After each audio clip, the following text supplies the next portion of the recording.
ನೋಡ್ರಿ, ನೀನು ಅವನ ಚೆಲುವಿಕೆಯನ್ನು ನೀಳವನ್ನು ನೋಡಬೇಡ, ನಾನು ಅವನನ್ನು ತಳ್ಳಿ ಬಿಟ್ಟಿದ್ದೇನೆ. ಯೆಹೋವನು ಮನುಷ್ಯರಂತೆ ಹೊರಗಿನ ತೋರಿಕೆಯನ್ನು ನೋಡದೆ ಹೃದಯವನ್ನೇ ನೋಡುವನಾಗಿದ್ದಾನೆ.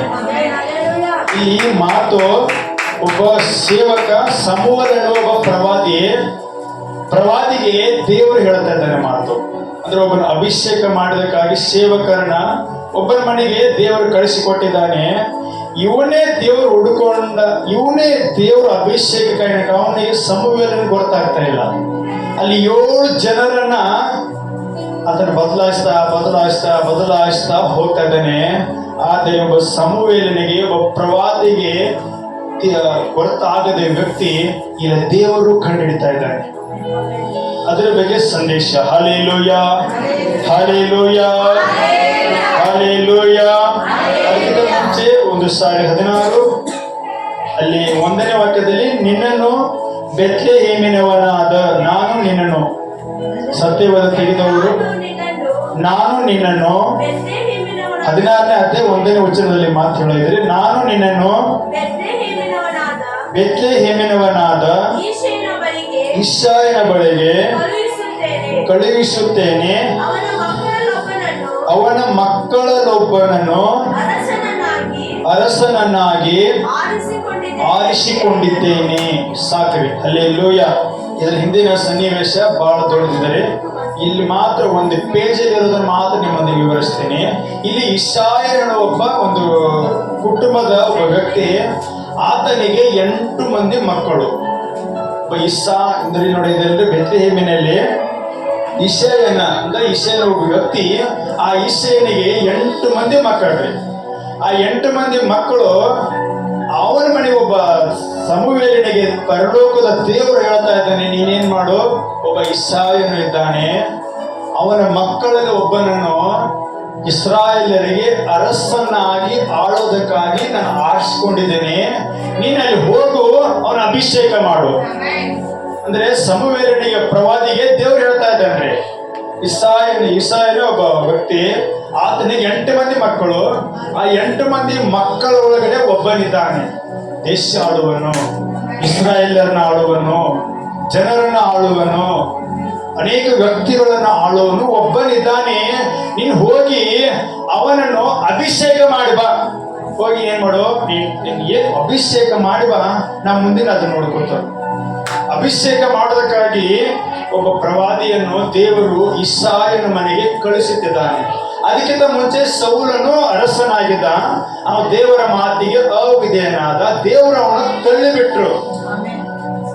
ದೇವರು ಇಸ್ರಾಯೇಲರಿಗೆ ಆಳೋದಕ್ಕಾಗಿ ಆಲ್ರೆಡಿ ಒಬ್ಬ ಅರಸ ಇದ್ದಾನ್ರಿ, ಸೌಲ ಇದ್ದಾನ್ರಿ.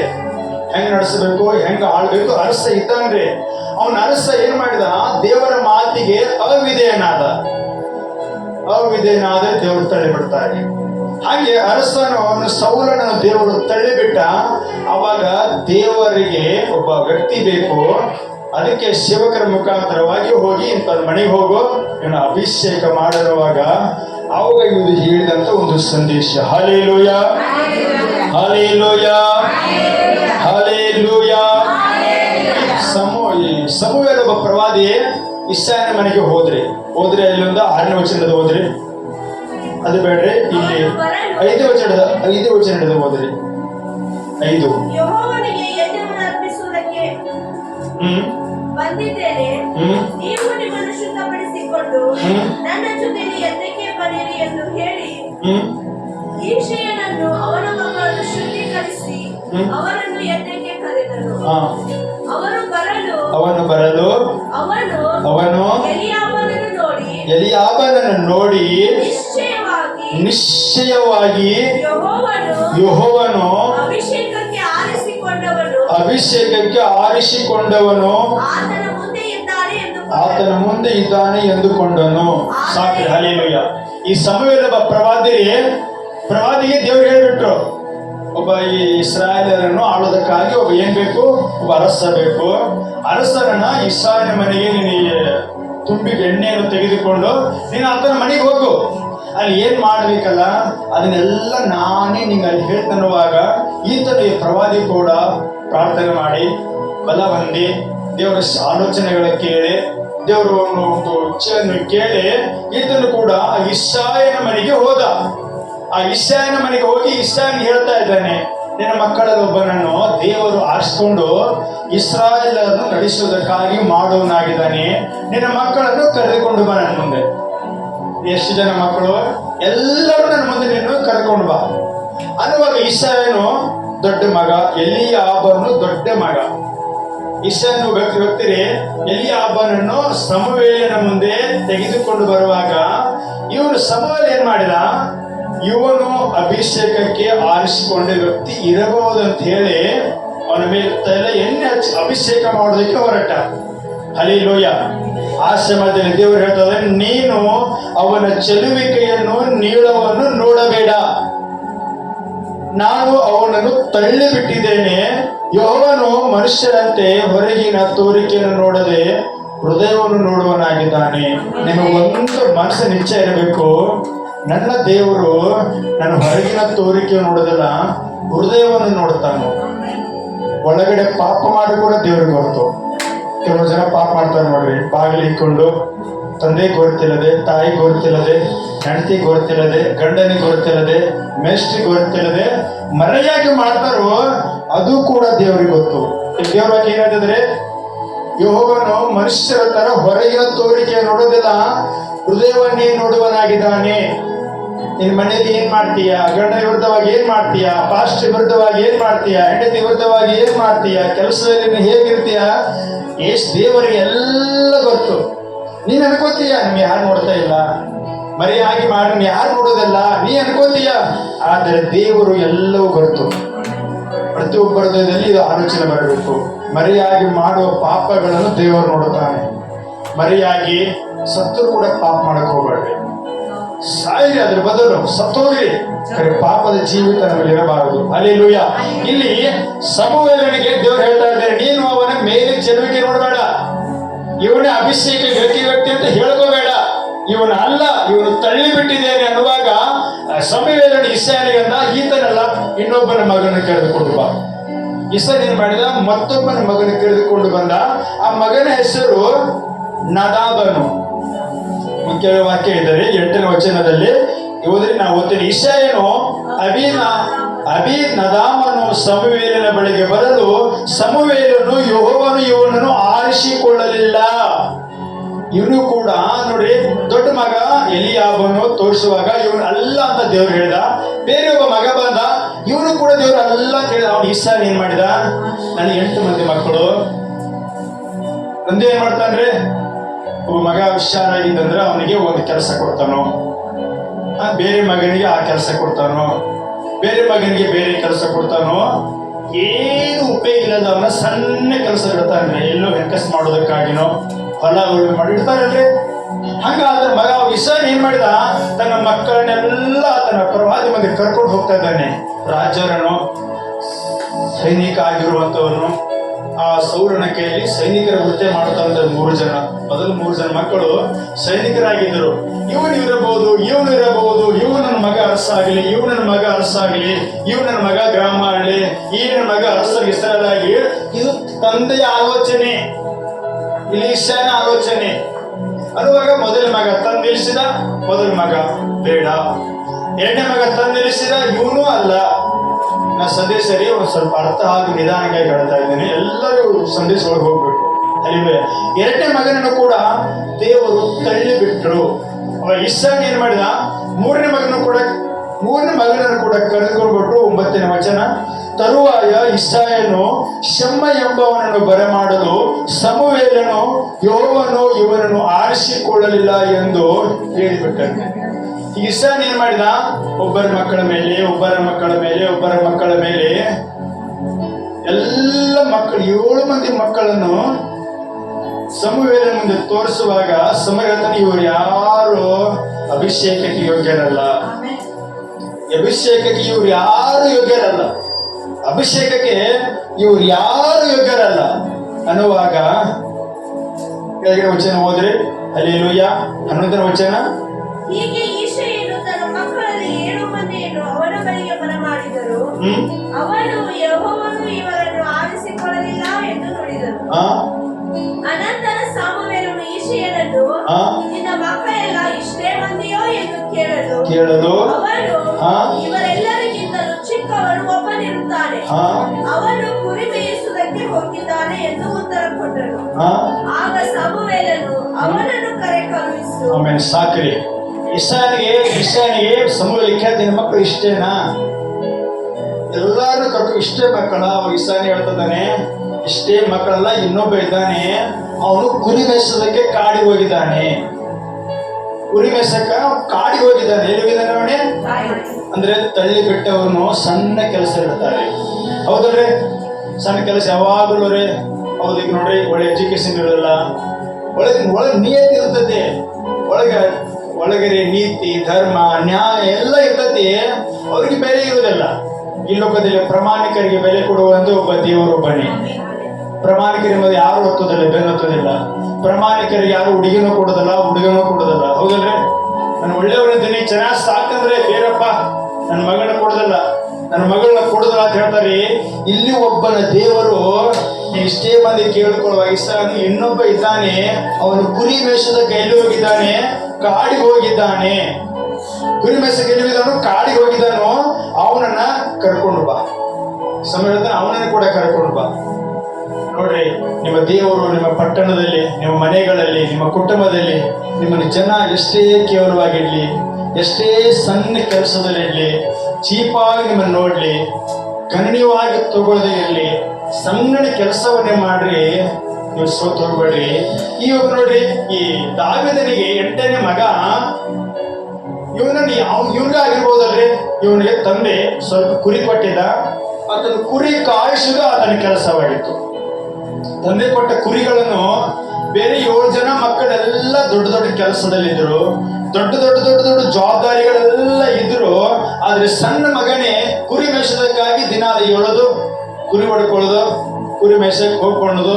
ಕುರಿ ಎಲ್ಲ ಚೆನ್ನಾಗಿ ಸಾಕ್ತಿದ್ದ, ಯಾವುದು ಬೇಟೆಗಳ ಬರಂಗ ಹಾಗೆ, ತೋಳಗಳು ನುಂಗದ ಹಾಗೆ, ಯಾವುದು ನುಂಗದ ಹಾಗೆ ಆತನ ಚೆನ್ನಾಗಿ ನಿಯತ್ತಾಗಿ ಕೆಲಸ ಮಾಡ್ತಿದ್ದ. ತಂದೆಗೆ ನಂಬಿಕೆಸ್ತನಾಗಿದ್ದ, ತಂದೆ ಕೊಟ್ಟ ಕುರಿಗಳನ್ನು ಸರಿಯಾಗಿ ಕಾಯುತ್ತಿದ್ದ. ದೇವರು ನಂಬಿಕೆಸ್ತರು ನೋಡುತ್ತಾನೆ. ಈ ಸಂದೇಶದಲ್ಲಿ ಅನೇಕ ವಿಷಯಗಳನ್ನು ತಿಳ್ಕೊಳ್ಬಹುದು. ಈ ತಿಳ್ಕೊಂಡ್ರೆ ನಿಮ್ಮ ಕುಟುಂಬದಲ್ಲಿ ಉಪಯೋಗ ಆಗ್ತೈತೆ. ಹಲ್ಲೆಲೂಯಾ. ಅವನು ತಂದೆ ಕೊಟ್ಟ ಕುರಿಗಳನ್ನು ನಿಯತ್ತಾಗಿ, ಪ್ರಾಮಾಣಿಕವಾಗಿ, ನಂಬಿಗಸ್ತಿಕೆಯಿಂದ ಕಾಯ್ತಿದ್ದ, ತೋಳುಗಳಿಂದ ಕಾಪಾಡ್ತಿದ್ದ, ಕರಡೆಗಳಿಂದ ಕಾಪಾಡಿದ. ಒಂದ್ಸಾರಿ ಕರಡೆ ಗೊತ್ತು, ಕರಡೆಗೆ ಹೊಡೆದು ಓಡಿಸಿದ. ಅಂದ್ರೆ ಇರುವ ಜಾಗದಲ್ಲಿ, ಇರುವ ಕೆಲಸದಲ್ಲಿ ಆತನು ನಂಬಿಕಸ್ಥನಾಗಿದ್ದ, ನಂಬಿಕೆಯಿಂದ ಇದ್ದ. ಕೆಲವು ಜನ ಹೇಳ್ತಾರೆ ಅಲ್ರಿ, ನಾನು ಚೆನ್ನಾಗಿದ್ದೀನಿ, ನನಗೆ ಯಾರು ಗಮನ ಕೊಡ್ತಾ ಇಲ್ಲ, ಹೊರಟು ಎಷ್ಟು ಒಳ್ಳೆ ಕೆಲಸ ಮಾಡಿದ್ರು ಕೂಡ ನನಗೆ ಯಾರು ಬೆಲೆ ಕೊಡ್ತಾ ಇಲ್ಲ, ಎಷ್ಟು ಕರೆಕ್ಟ್ ಕೆಲಸ ಮಾಡಿದ್ರು ಕೂಡ ನಾನು ಯಾರು ನೋಡ್ತಾ ಇಲ್ಲ ಅಂತ ಹಾಗೆ ಯಾರು ಅನ್ಕೋಬಾರ್ದು. ದೇವರು ನೋಡುತ್ತಿದ್ದಾನೆ, ದೇವರು ಅವನು ನೋಡ್ತಾ ಇದ್ದಾನೆ. ಇಲ್ಲಿ ನೋಡ್ರಿ, ಹೇಳ್ದ ಇಷ್ಟೇ ಮಕ್ಕಳು ಕೇಳುವಾಗ ಅವನನ್ನು ಕರೆ ಕಳುಹಿಸು ಅಂತ ಹೇಳಿದ. ಅವನೇನ್ ಮಾಡು? ಅವನು ಕರೆ ಕಳಿಸು, ನನ್ನ ಮುಂದೆ ಕಳಿಸು. ಹಲ್ಲೆಲೂಯಾ. ಹೋದ್ರಿ, ಅವನು ಬರುವವರೆಗೂ ನಾವು ಊಟಕ್ಕೆ ಕೂತುಕೊಳ್ಳಬಾರದು ಎಂದು ಹೇಳಲು ಈಶೆಯನು ಅವನು ಕರತರಿಸಿದನು.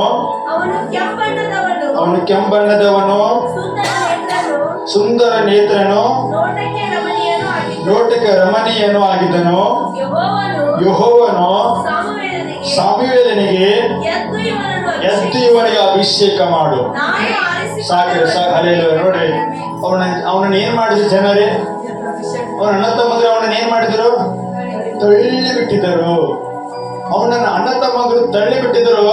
ಅವನು ಕರೆಕ್ಟಾಗಿದ್ದ, ಒಳ್ಳೆಯೇ ಇದ್ದ, ನಂಬಿಕೆಸ್ತನಾಗಿ ಕೆಲಸ ಮಾಡ್ತಿದ್ದ. ಯಾರೇನಲ್ಲಿ ಯಾರೇನು ಬೇಡಲಿ, ನನಗೆ ಇಷ್ಟು ಯೋಗ್ಯತವನು, ಇದೇ ಕೆಲಸಕ್ಕೆ ನಾನು ಲಾಯಕ್ಕು, ನಾನು ಇದನ್ನ ಕೆಲಸ ಮಾಡ್ತೇನೋ, ಇದನ್ನ ಕೆಲಸ ಮಾಡ್ತೇನೆ ನಂಬಿಕೆಸ್ತನಾಗಿದ್ದ. ಅವನನ್ನ ದೇವರು ಏನ್ ಮಾಡಿದ?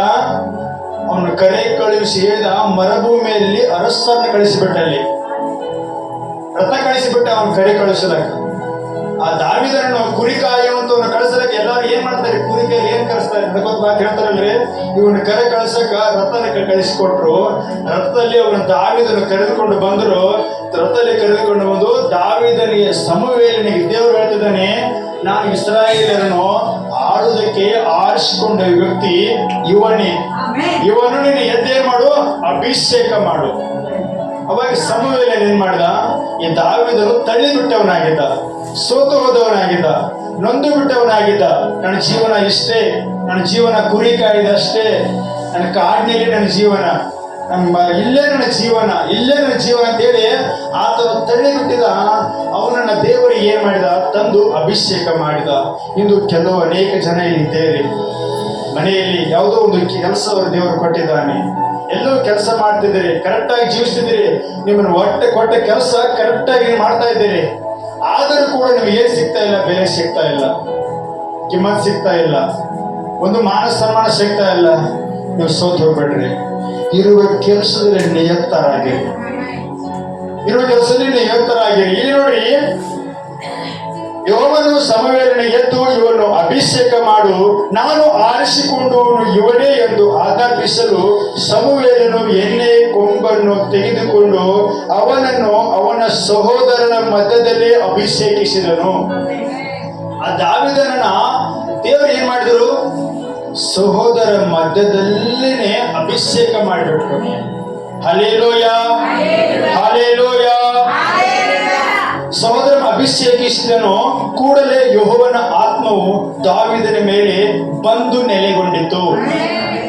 ಇವ ಪ್ರವಾದಿ ಏನ್ರಿ, ದಾವೀದನ ಅಭಿಷೇಕ ಮಾಡಿದಲ್ರಿ, ಅಂದ್ರೆ ದೇವರು ಹೇಳಿದಾಗ ಹೋಗಿ ಅಭಿಷೇಕ ಈತನಿಗೆ ಕೊಟ್ಟ ಹಾಗೆ ಈತನು ಇಸ್ರಾಯೇಲ್ ಆಳುವುದಕ್ಕಾಗಿ ಅರಸನು, ನಾನು ಇನ್ನೇ ಹೆಚ್ಚು ಅಭಿಷೇಕ ಮಾಡುತ್ತೇನೆ, ನೀವು ಅರಸರನ್ನು ಆಳಲಿ, ಅರಸರಿಗೆ ರಾಜನಾಗಿರಲಿ ಅಂತೇಳಿ ಸೇವಕರನ್ನು ಪ್ರಾರ್ಥನೆ ಮಾಡಿ ದೇವರು ಅಭಿಷೇಕ ಕೊಟ್ಟು ಆತನ ಮನೆಗೆ ಸೇವಕ ಹೋಗ್ಬಿಟ್ರಿ. ಆತನ ಮನೆಗೆ ಸೇವಕನ ಮನೆಗೆ ಹೋಗ್ಬಿಟ್ಟ. ಅಭಿಷೇಕ ಮಾಡಿದ ತಕ್ಷಣವೇ ಯೆಹೋವನ ಆತ್ಮವು ಅವನ ಮೇಲೆ ಬಂತು.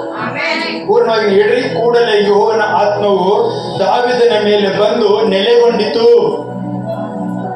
ಯೆಹೋವನ ಆತ್ಮ ಬರುವುದು ಅಭಿಷೇಕ. ನೋಡ್ರಿ, ಈ ವಾಕ್ಯದಲ್ಲಿ ನೋಡ್ರಿ, ನೀವು ಕೂಡ ಎಲ್ಲೋ ಸ್ಥಾನದಲ್ಲಿ ಇದ್ರಿ, ಯಾವುದೋ ಸ್ಥಿತಿಯಲ್ಲಿ ಇದ್ರಿ, ಎಲ್ಲೆಲ್ಲೋ ಹೋಗಿದ್ರಿ ಅಲ್ರಿ, ಎಲ್ಲೆಲ್ಲೋ ಹೋಗಿದ್ರಿ, ಯಾವುದೋ ಸ್ಥಿತಿಯಲ್ಲಿ ಇದ್ರಿ, ಯಾವುದೋ ರೂಪದಲ್ಲಿ ಇದ್ರಿ, ಕಷ್ಟದಲ್ಲಿ ಇದ್ರಿ, ಶೋಧನೆಯಲ್ಲಿ ಇದ್ರಿ, ಬಡತನದಲ್ಲಿ ಇದ್ರಿ, ನೋವಿನಲ್ಲಿ ಇದ್ರಿ, ರೋಗದಲ್ಲಿ ಬಿದ್ದಿದ್ರಿ, ಕಷ್ಟ ಸ್ಕೂಲಲ್ಲಿ ಹಾದು ಹೋಗ್ತಿದ್ರಿ. ಸೇವಕರು ಬಂದು ನಿಮ್ಮ ಮನೆಗೆ ಬಂದು ಯೇಸುವಿನ ಸುವಾರ್ತೆಯನ್ನು ಹೇಳಿ, ಯೇಸುವಿನ ಒಂದು ವಾರ್ತೆಯನ್ನು ಹೇಳಿ ನಿಮ್ಮ ಮೇಲೆ ತಲೆ ಮೇಲೆ ಕೈ ಇಟ್ಟು ಪ್ರಾರ್ಥನೆ ಮಾಡಿ ಅವರಿದ್ದಾರೆ. ಈಗ ನಿಮ್ಮ ಮೇಲೆ ಏನಿದೆ, ಅಭಿಷೇಕ ಇದೆ. ನಿಮ್ಮೆಲ್ಲರ ಮೇಲೆ ಏನಿದೆ, ಅಭಿಷೇಕ ಇದೆ. ಯಾವ ಅಭಿಷೇಕ ಇದೆ? ಪರಲೋಕ ದೇವರ ಅಭಿಷೇಕವಿದೆ. ನೀವ್ಯಾರು ಸಾಧಾರಣ ಅಲ್ರಿ, ನೀವು ಅನ್ಕೋ, ನೀವು ಯಾರು ಸಾಧಾರಣ ಅಲ್ಲ. ಸತ್ಯ ಹೊಸ ಒಡಂಬಡಿಕೆ ಹೇಳುತ್ತೆ, ಪರಿಶುದ್ಧಾತ್ಮ ಇಲ್ಲದೆ ಯಾರು ಯೇಸು ದೇವರಂತ ಅನ್ಕೊಳ್ಳೋದಿಲ್ಲತ್ರಿ.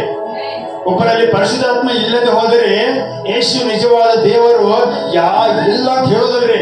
ಒಳಗೆ ಪರಿಶುದ್ಧಾತ್ಮ ಇರುವಾಗಲೇ ಯೇಸು ದೇವರು, ಯೇಸು ದೇವರಂತ ನೀವು ಪ್ರತಿಯೊಬ್ಬರು ನುಡಿತೇವೆ. ಹೊಸ ಒಡಂಬಡಿಕೆ ಇದೇ ಅದು ವಾಕ್ಯ ರೀ. ಒಳಗಡೆ ಪರಿಶುದ್ಧಾತ್ಮ ಇಲ್ಲದೆ ಯೇಸು ನಿಜವಾದ ದೇವರಂತ ಯಾರು ಅನ್ಕೊಳ್ಳೋದಿಲ್ಲತ್ರಿ. ನಾವೆಲ್ಲರೂ ದೇವರ ಮೇಲೆ ಅಭಿಷೇಕ ಇದೆ, ನಮ್ಮ ಮೇಲೆ ಬಲ ಇದೆ, ನಮ್ಮ ಮೇಲೆ ಶಕ್ತಿ ಇದೆ, ನಮ್ಮ ಮೇಲೆ ತಂದೆ ಅಭಿಷೇಕ ಇದೆ.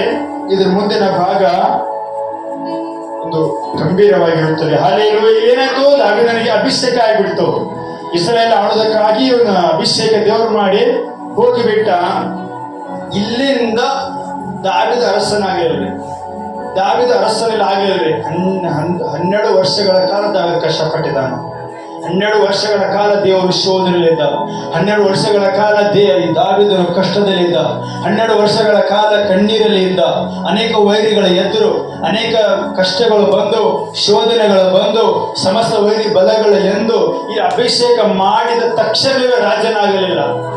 ನಿಮಗೂ ಕೂಡ ಇದು ಸೇವಕರು ಬಂದು ಹೇಳಿದ್ದಾರೆ, ನಿನಗೆ ಒಳ್ಳೆಯದಾಗುತ್ತೆ, ನಿನಗೆ ಸಮೃದ್ಧಿ ಬರುತ್ತೆ, ನಿನ್ನ ಮಗ ಬದಲಾಗುತ್ತಾನೆ, ನಿನ್ನ ಮಗಳು ಬದಲಾಗುತ್ತಾಳೆ, ನಿಮಗೆಲ್ಲವೂ ಆಗುತ್ತೆ. ಕೆಲವು ದೇವರು ನಿಮ್ಮ ಮನೆಯನ್ನು ಕಟ್ಟುವುದಕ್ಕಾಗಿ, ನಿಮ್ಮ ಗ್ರಾಮದಲ್ಲಿ ಸೇವೆ ಮಾಡೋದಕ್ಕಾಗಿ, ನಿಮ್ಮ ಪಟ್ಟಣದಲ್ಲಿ ಯಾರನ್ನು ಸರಿ ಮಾಡೋದಕ್ಕಾಗಿ ಇಲ್ಲಿ ಬಂದು ಎಲ್ಲರೂ ದೇವರು ಅಭಿಷೇಕ ಮಾಡಿದ್ದಾರೆ. ಎಲ್ಲರೂ ಅಭಿಷೇಕ ಮಾಡಿದ್ದಾನೆ. ನೋಡಿ, ದೇವರಿಗೆ ಒಬ್ಬನ ಕುಟುಂಬವನ್ನು ಅಭಿವೃದ್ಧಿ ಮಾಡಬೇಕಂತ ಮನಸ್ಸು ಬಂದ್ರೆ ಆ ಮನೆಯವನ ಮನೆಯಲ್ಲಿ ಒಬ್ಬನ ಮೇಲೆ ದೇವರ ಆತ್ಮ ಹೋಗ್ತದೆ. ನೋಡ್ರಿ, ಈಗ ಒಬ್ಬರ ಮನೆ ಅಭಿವೃದ್ಧಿ ಆಗ್ಬೇಕಾದ್ರೆ ಬೇರೆ ಬಂದು ಅಭಿವೃದ್ಧಿ ಮಾಡಕ್ ಆಗ್ತೈತೆ?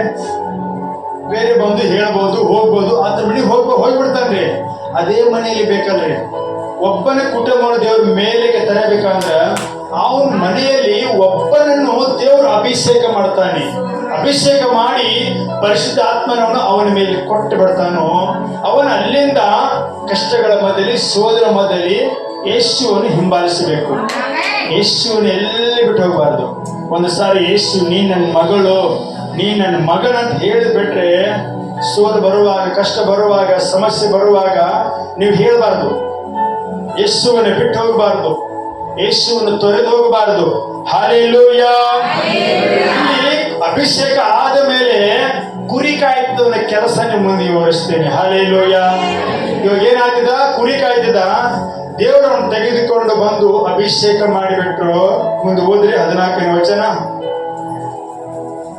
ಜೋರಾಗಿ ಓದ್ಬೇಕು. ಯೆಹೋವನ ಆತ್ಮವು ಸೌಲನನ್ನು ಬಿಟ್ಟು ಹೋಯಿತು. ಯೆಹೋವನು ಕಳುಹಿಸಿದ ದುರಾತ್ಮವು ಬಂದು ಅವನನ್ನು ಪೀಡಿಸುತ್ತಿದ್ದರಿಂದ ಜೋರಾಗಿ ಓದ್ರಿ.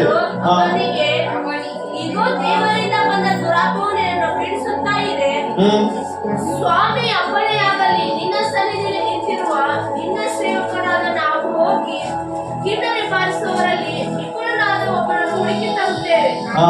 ಯೆಹೋವನಿಂದ ಕಳುಹಿಸಲ್ಪಟ್ಟ ದುರಾತ್ಮವು ನಿನ್ನ ಮೇಲೆ ಬರುವಾಗ ಅವನು ಬಾರಿಸಿದರೆ ನಿನಗೆ ಉಪಶಮನವಾಗುವುದು ಎಂದು ಹೇಳಿದರು. ಹಲ್ಲೆಲೂಯಾ. ಈ ನೋಡಿ, ಸೌಲನಿಗೆ ದೇವರು ದೊಡ್ಡ ಪಟ್ಟ ಕೊಟ್ಟಿದ. ಯಾರಾದರೂ ಅಭಿಷೇಕ ಮಾಡಿದ್ರೆ, ದೇವರೊಂದು ಕೆಲಸ ಕೊಟ್ಟಿದ್ರೆ, ಆ ಕೆಲಸದಲ್ಲಿ ನಂಬಿಕೆಸ್ಥರಾಗಿರ್ರಿ. ಏನಾದರೂ ತಪ್ಪಿ ನಡೆದರೆ ದೇವರು ತಡೆ ಬಿಡ್ತಾನ್ರಿ. ಇಲ್ಲಿ ದೇವರು ಸೌಲ ಏನ್ ಮಾಡಿದಾನ್ರಿ?